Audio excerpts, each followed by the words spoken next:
আসসালামু আলাইকুম। পৃথিবীর আয়না ইউটিউব চ্যানেলে আপনাদের স্বাগত।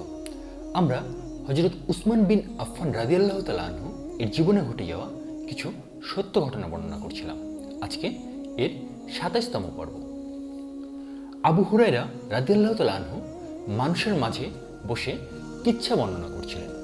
তখন তিনি খুব ব্যথা ও বেদনার সাথে বললেন, ইসলামের যুগে আমি ৩টি কঠিন বিপদে পড়েছি, যেগুলোর মতো বিপদে আমি কখনো পড়িনি। রাসূল সাল্লাল্লাহু আলাইহি সাল্লামের মৃত্যু, উসমান হত্যা আর ব্যাগ হারানো, এই ৩টি বিপদ। তারা বলল, কি ব্যাগ? তিনি বললেন, আমরা এক সফরে রাসূল সাল্লাল্লাহু আলাইহি সাল্লামের সাথে ছিলাম। তখন তিনি বললেন, আবু হুরায়রা, তোমার কাছে কি কিছু আছে? আমি বললাম, আমার ব্যাগে খেজুর আছে। তিনি বললেন, নিয়ে আসো। আমি ব্যাগটি নিয়ে আসলে তিনি তাতে বরকতের দোয়া করে দিলেন। এরপর তিনি বললেন, ব্যাগ থেকে 10টি খেজুর নিয়ে আসো। আমি 10টি নিয়ে আসলাম। তারপর তিনি আবারও আনতে বললেন। আমি আবারও আনলাম। এভাবে এক এক করে সকল সৈন্যকে খেজুর খাওয়ানো হলো।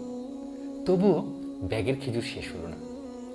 তারপর নবী সাল্লাল্লাহু আলাইহি সাল্লাম বললেন, আবু হুরায়রা, যখন তোমার খেজুর খেতে মনে চাইবে, তুমি তাতে হাত ঢুকিয়ে খেজুর খেয়ে নিবে। আবু হুরায়রা রাদিয়াল্লাহু তাআলা আনহু বলেন, আমি রাসূল সাল্লাল্লাহু আলাইহি সাল্লামের জীবদ্দশায় সেখান থেকে খেজুর খেয়েছি। তারপর আবু বকরের খেলাফতের সময়ও খেয়েছি। তারপর ওমরের খেলাফতের সময়ও খেয়েছি এবং উসমানের খেলাফতের শেষ পর্যন্ত সেখান থেকে খেজুর নিয়ে খেয়েছি। যখন উসমান রাদিয়াল্লাহু তাআলা আনহু শহীদ হলেন, তখন বরকত তুলে নেওয়া হলো। এক চোর আমার ঘরে ঢুকে আমার ব্যাগ নিয়ে পালিয়ে গেল। আবু হুরায়রা রাদিয়াল্লাহু তাআলা আনহু তার জীবনে ঘটে যাওয়া একটি ঘটনা বলছিলেন, যেখানে তার 3টি বিপদের কথা তিনি উল্লেখ করেছেন। একটি হলো রাসূল সাল্লাল্লাহু আলাইহি সাল্লামের মৃত্যু, অর্থাৎ রাসূল সাল্লাল্লাহু আলাইহি সাল্লামের মৃত্যু কিন্তু একটি বিপদ ছিল তার জন্য। উসমান হত্যা, অর্থাৎ উসমান বিন আফফান রাদিয়াল্লাহু তাআলা আনহুকে যে হত্যা করা হয়েছিল, হত্যা করার মাধ্যমে যে তাকে শহীদ করা হয়েছে, এটি তার জন্য একটি বিপদ ছিল। আর তৃতীয় যে বিপদের কথাটা উনি উল্লেখ করেছেন, সেটি হলো ব্যাগ হারানো। এখন তার যে সাথীরা তার এই ঘটনা শুনছিল, তারা তো প্রথম 2টি বিপদের বিষয়ে বুঝতে পেরেছে, সহজেই বোঝা যাচ্ছে, কিন্তু এই ব্যাগের বিষয়ে তারা আসলে তখন জানতে আগ্রহী হলো, যেটা আসলে কী ব্যাগ ছিল, মানে মানে ব্যাগ হারানো, এটাকে উনি বিপদ বলছেন এরকম। তখন তারা জানতে চাইলো আগ্রহের সাথে। তখন আবু হুরায়রা রাদিয়াল্লাহু তাআলা আনহু তার ঘটনা বর্ণনা করলেন যে এইটা কোনো সাধারণ ব্যাগ না, এটা ছিল এমন একটি ব্যাগ যে ব্যাগের ভিতর খেজুর রাখা ছিল এবং সেটার জন্য নবী করিম সাল্লাল্লাহু আলাইহি সাল্লাম নিজে বরকতের দোয়া করেছেন এবং এমনভাবে বরকতের দোয়া করেছেন, আল্লাহু আকবার, আলহামদুলিল্লাহ, যে সেই ব্যাগে উনি যখন হাত দিতেন সেখান থেকে খেজুর নিতেন, হাত দিলে সেখানে তিনি খেজুর পেতেন এবং খেজুর খেতেন। কারণ নবী করিম সাল্লাল্লাহু আলাইহি সাল্লাম তার জন্য বরকতের দোয়া করেছেন এবং তাকে এটিও শিখিয়ে দিয়েছেন যে তোমার যখন ইচ্ছা হবে তখন তুমি এখানে হাত দিবে, দিয়ে খেজুর নিয়ে খাবে। তো আবু হুরায়রা রাদিয়াল্লাহু তাআলা আনহু নবী করিম সাল্লাল্লাহু আলাইহি সাল্লামের মৃত্যুর আগ পর্যন্ত, আবু বকর রাদিয়াল্লাহু তাআলা আনহু এর খেলাফতের সময়ে, ওমর রাদিয়াল্লাহু তাআলা আনহু এর খেলাফতের সময়ে এবং এমনকি উসমান রাদিয়াল্লাহু তাআলা আনহু এর মৃত্যুর শেষ পর্যন্ত, খেলাফতের শেষ পর্যন্ত, অর্থাৎ মৃত্যুর আগ পর্যন্ত তিনি সেই ব্যাগে হাত দিয়ে খেজুর নিয়ে খেয়েছেন, মানে সেই ব্যাগে তখনও বরকত ছিল। কিন্তু এখানে উনি যে কথাটা উল্লেখ করেছেন সেটি হলো যে যখন উসমান রাদিয়াল্লাহু তাআলা আনহুকে শহীদ করা হয়েছে, তখন বরকত তুলে নেওয়া হয়েছে। আসলে কীভাবে যে বরকত তুলে নেওয়া হয়েছে, আমরা যারা সাধারণ মানুষ আছি, যাদের ওরকম উচ্চ পর্যায়ের জ্ঞান নেই, তারা হয়তো এই বিষয়টি ব্যাখ্যা করতে পারবো না, কিন্তু এটা আমরা বুঝতে পারছি যে সেখান থেকে বরকত তুলে নেওয়া হয়েছে বলতে এমনটাও হতে পারে যেটি ঐশ্বরিক কোনো বিষয়, আধ্যাত্মিক কোনো বিষয়, যার মাধ্যমে তিনি বলেছেন যে বরকত তুলে নেওয়া হয়েছে। অথবা আমরা এখানে যেটি দেখতে পাচ্ছি যে এক চোর এসে তার ঘর থেকে সেই ব্যাগ নিয়ে পালিয়ে গিয়েছে, এটাও হতে পারে। কিন্তু যে এই ব্যাগ চুরি করে নিয়ে যাওয়াটাকেই উনি বরকত তুলে নিয়ে সাথে তুলনা করতে পারেন, এটাও হতে পারে। আবার এটা কোনো আধ্যাত্মিক কথাও হতে পারে তার যেহেতু দুঃখিত, যে আবু হুরায়রা রাদিয়াল্লাহু তাআলা আনহু এটি বলেছেন যে বরকত তুলে নেওয়া হয়েছে, অর্থাৎ তখন বরকত তুলে নেওয়া হয়েছিল। আল্লাহ তাআলা আমাদের জীবনেও এরকম বরকত দান করুক, আমরা চাই। এবং আমরা কিন্তু আল্লাহর কাছে আমাদের বরকতের জন্য দোয়া চাইতে পারি যে আল্লাহ আপনি আমাদের জীবনে বরকত দান করুন, যেমনভাবে আপনি আপনার সেই সকল প্রিয় বান্ধবদের জীবনে বরকত দান করেছেন। আবু মুসলিম আল খাওলানের পাশ দিয়ে মদিনার কিছু মানুষ হেঁটে যাচ্ছিল। আবু মুসলিম তখন দামেশকে ছিলেন। তখন তিনি তাদেরকে বললেন, আহলে হিজরের, তোমাদের ভাইদের পাশ দিয়ে কি তোমরা এসেছ? অর্থাৎ সামুদ জাতির এলাকা। তারা বলল, হ্যাঁ। তখন তিনি বললেন, আল্লাহ তাআলা তাদেরকে যে পরিণতি করেছেন তা তোমরা কেমন দেখলে? তারা বলল, তাদের গুনাহের শাস্তি। তখন তিনি বললেন, আমি সাক্ষ্য দিচ্ছি তোমরাও তাদের মতো।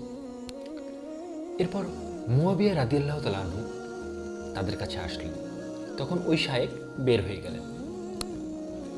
মুয়াবিয়া রাদিয়াল্লাহু তাআলা আনহু আসলে তারা তার কাছে অভিযোগ করে বলল, এ শায়েখ আমাদেরকে কষ্ট দিয়েছেন, যিনি এইমাত্র বের হয়ে গেছেন। তখন মুয়াবিয়া রাদিয়াল্লাহু তাআলা আনহু তাকে জিজ্ঞেস করে বললেন, আবু মুসলিম, তোমার সাথে আর তোমার ভাতিজাদের সাথে কি হয়েছে? তখন সেই শায়েখ অর্থাৎ আবু মুসলিম বললেন, আমি তাদেরকে বলেছি, তোমরা কি আহলে হিজরের পাশ দিয়ে এসেছো? তারা বলেছে, হ্যাঁ। আমি বলেছি, আল্লাহ তাআলা তাদের যে পরিণতি করেছেন তা তোমরা কেমন দেখলে? তারা বলল, তাদের গুনাহের শাস্তি হিসেবে আল্লাহ তা করেছেন। তখন আমি বলেছি, আমি সাক্ষ্য দিচ্ছি তোমরাও তাদের মতো। মুয়াবিয়া রাদিয়াল্লাহু তাআলা আনহু বললেন, কিভাবে আবু মুসলিম? তিনি বললেন, তারা আল্লাহর উটনি হত্যা করেছে, তোমরা আল্লাহর খলিফাকে হত্যা করেছ।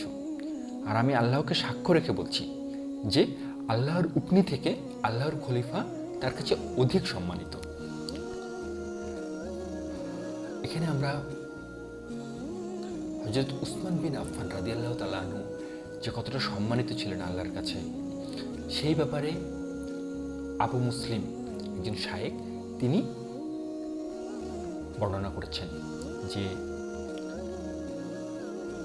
আল্লাহ তাআলার কাছে তার খলিফার সম্মান যে কতটা, সেটা বর্ণনা করতে গিয়ে আবু মুসলিম যিনি শায়েখ, এখানে উল্লেখ করা হয়েছে শায়েখ হিসেবে, বর্ণনা করেছেন যে তোমরা মানে একদল লোককে উদ্দেশ্য করে তিনি বলেছেন, তারা ছিল তার ভাতিজা, যে তোমরা কি আহলে হিজরের পাশ দিয়ে এসেছো? আহলে হিজর বলতে এখানে সামুদ জাতির যে এলাকা, সেই এলাকাটার কথা বলা হয়েছে, যে সামুদ জাতিকে আল্লাহ তাআলা তাদের গুনাহের জন্য শাস্তি দিয়েছিলেন।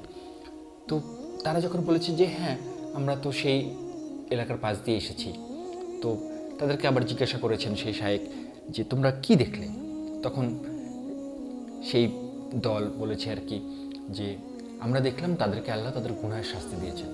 এই কথা শোনার পরে সেই শায়েখ বলেছেন যে তোমরাও তাদের মতো।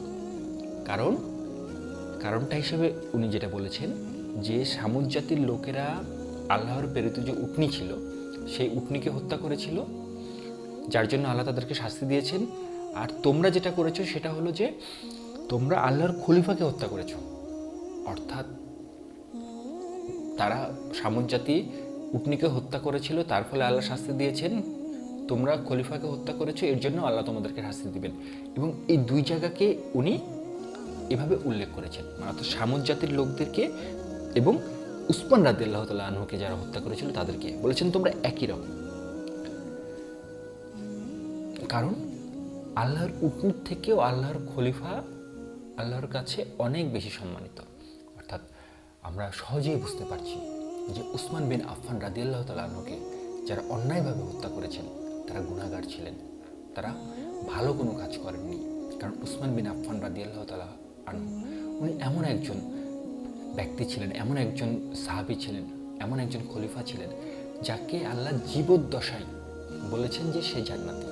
একটাবার চিন্তা করে দেখুন, একটাবার শুধু ভাবুন যে একজনকে আল্লাহ জীবদ্দশায় বলেছেন সে জান্নাতি, তাকে কিছু মানুষ হত্যা করেছে, তারা কিভাবে ভালো হতে পারে, কিভাবে হতে পারে?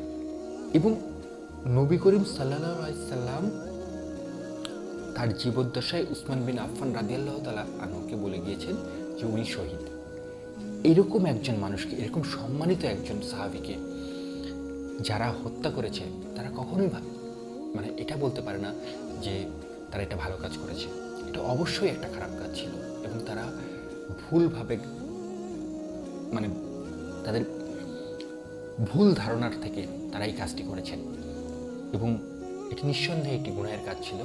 এবং সামুদ জাতিকে আল্লাহ তাআলা যেভাবে তাদের গুনাহের শাস্তি দিয়েছেন, সেই লোকগুলোকেও, সেই মানুষগুলোকেও যারা উসমান রাদিয়াল্লাহু তাআলা আনহুর মতো একজন সম্মানিত ব্যক্তিকে হত্যা করেছেন, তাদের জন্যও আল্লাহ সেই শাস্তি ব্যবস্থা করে রাখবেন, করেছেন।